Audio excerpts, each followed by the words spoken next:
Hi and welcome. This is Jennifer McGuire. I'm glad you stopped by. Today I wanted to show you how I like to create clear cards. I've really liked making clear cards over the years, but I haven't done so recently, so I thought it was time to do so. I'm also going to show how I create a see-through die cut element on my clear cards. I'm using some very innovative new products from Concord and 9th that I'm really excited to share with you. Let's start with that background where you see all those fun triangles. This is a great new background stamp from Concord and 9th called the Triangle Turnabout Stamp. You can see it there. It stamps to cover a piece that is 5.5 by 5.5, but you can stamp any size piece you want. Now along the bottom are the 4 different versions you can get with it by stamping it once, twice, 3 times, or 4 times. You can use any inks you want, so every time you can get a different look. Now I'm going to show you how to set up using this stamp. When you use the stamp for the first time, it helps to make a template that you use anytime you use the stamp. And I learned this trick from Angie at Concord and 9th. This is a 6x6 piece of cardstock, and I'm going to draw 2 lines connecting the corners. So I have an X, and that point where they cross is the center of this piece of cardstock. That's going to help us to line up our background stamp perfectly, so that when we rotate it, it stamps lined up every time. Again, you only have to do this once, and then you can use this template over and over every time you use this background stamp. I'm using the Misty stamping tool because it's very helpful for this technique. So I'm putting my template into the corner of my Misty, and now I'm going to line the stamp up with those lines we drew. The first place you want to line up is, you see that triangle right there? We're going to line up the tip of that little triangle with that point where those 2 pencil lines intersect. So we're going to make sure that's lined up. Then I'm going to look at those diagonal lines I drew. I want to make sure they intersect those triangles in the pattern very nicely. So to either cut right through the center of a triangle or meet at the tips. So you can use those pencil lines to make sure this is lined up straight in the Misty. When you're sure it is, you just close it, and now we know that that pattern is straight and perfect to stamp over and over. Another trick that I find helpful is to number each corner. Now that won't make sense until you see me do this, but I'm making sure that I turn it the same direction every time we stamp. You'll see that in a moment.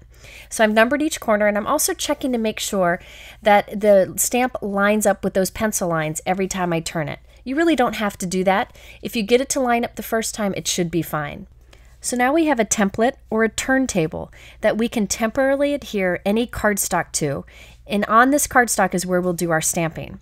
So I wanted to stamp on a 5.5 by 5.5 inch of pool colored cardstock, so I'm temporarily gluing that onto our template. You can glue on here any shape or size cardstock you want. Now I'm going to do embossing, so I'm using an anti-static powder tool on that. And I'm stamping my first image with Versamark ink. Now you'll barely see this because it's a clear ink on a light colored cardstock, but I want to be sure to press it very firmly. I'm going to keep my cardstock on that template, but take it out of my Misty to add some clear sparkle embossing powder. Now you could just stamp each of these 4 triangle images, but I decided to heat emboss 2 and stamp 2 for something different. So I'm heat setting this with my heat gun, and you can see that beautiful shine that we get with that clear sparkle embossing powder. Now I'm going to take this template and put it back into my Misty. And notice I have that number 1 up there on the top right. See that 1 there?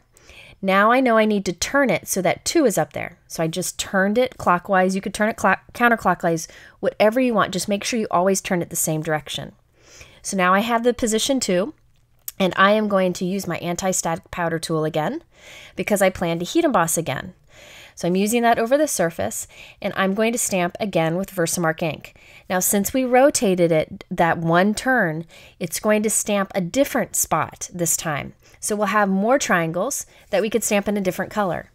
Again, I did it in Versamark ink, but this time I'm using Hero Art's Pearl Embossing Powder. Now what's neat about Pearl Embossing Powder is it turns whatever the color cardstock you have into like a metallic look. So this is going to end up looking like a pool colored metallic embossing powder. So it picks up whatever color is behind it and gives it a pearly or metallic look. So you can see the 2 different embossing powders on there. They catch the light, and it's just gorgeous. I think it's fun to do this background technique with embossing powders because it just gives more texture. Okay, so now I'm going to put it back in my Misty. Remember I had position 2 up there. I'm going to just turn it so I have position 3 up there now. And I'm using a bar magnet to kind of keep everything in place. Now for the third image, I'm going to just stamp with a mint colored Lawn Fawn ink. So I'm going to stamp that firmly. And then for the fourth position, I just turn it and rotate it so that the 4 is at the top. And this one, I'm going to stamp with a white pigment ink. So you could do white cardstock and do 4 different colors of ink. You can do anything you want with this background. If you wanted to, you could only stamp it twice. You could stamp it 3 times, whatever you want. I love that you can create your own patterned paper using this background stamp. So now you can remove it from your turntable or your template and save that template for any future projects. I think using that 6x6 paper is really helpful in getting it lined up nicely. Okay, so for this example, I used like a tone-on-tone look with heat embossing, but I wanted to show you some other examples I got.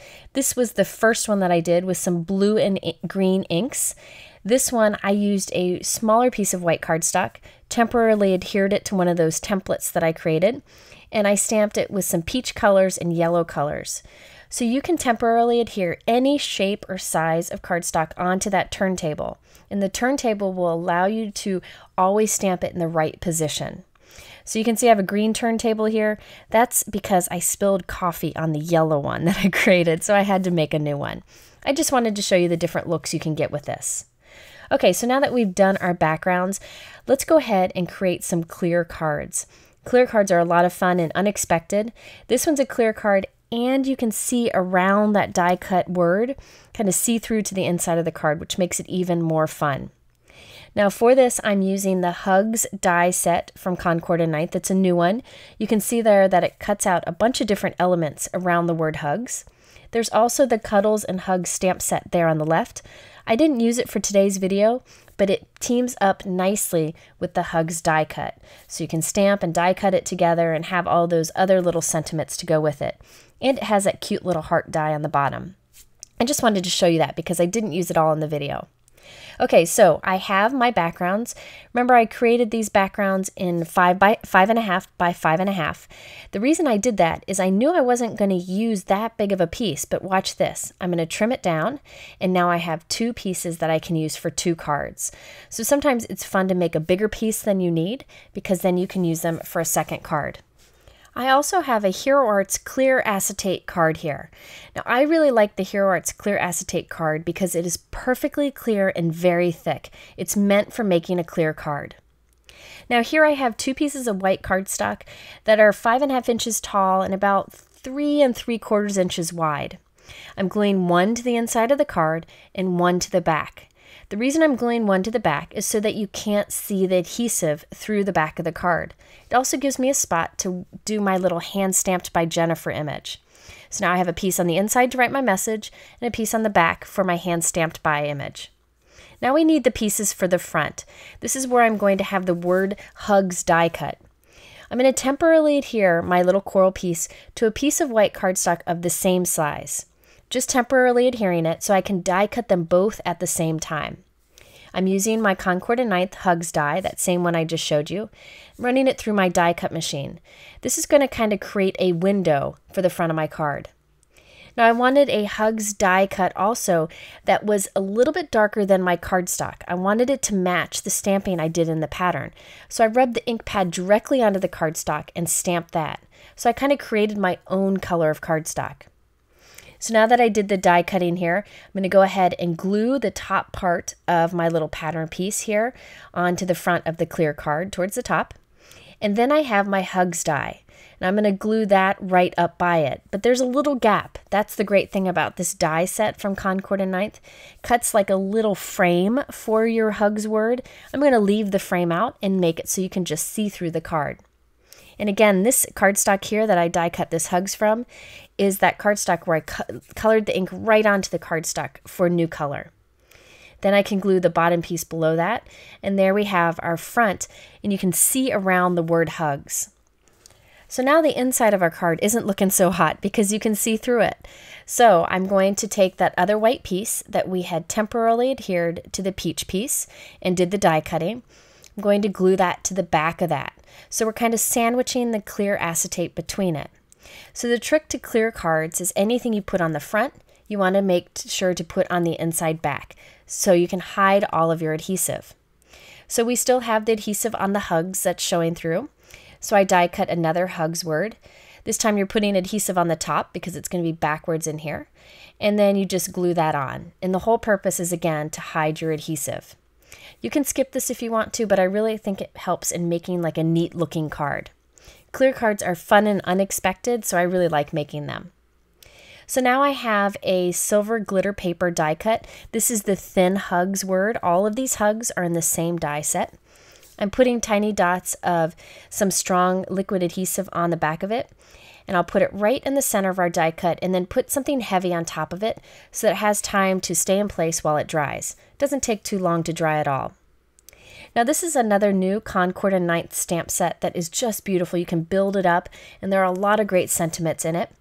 In the sentiments, it has "From Me to You," and I thought that was perfect to go with this. Now I decided to stamp directly on top of all that stamping and embossing on the background, so I needed to use StazOn ink so that it would stay permanent on that heat embossed background. I wanted it to be subtle on there, and it worked out perfect. I'm also using some strong liquid adhesive here to add some sequins. These are from Pretty Pink Posh, and they are fantastic because they don't have holes in the center. So they look like little flat gems and don't have the holes like normal sequins. I can't get enough of these. I've been using them all the time. So I'll be sure to link to those below. So there's our finished card. We got some fun embellishments on the front, and then lots of room to write our message and stamp anything else we want on the inside. So again, I did 2 cards. I did the coral and the pool. So here's the pool card. It's very similar to the other. And remember, you can write your message on the inside. Just write it towards the top so it doesn't show through that hugs on the front of the card.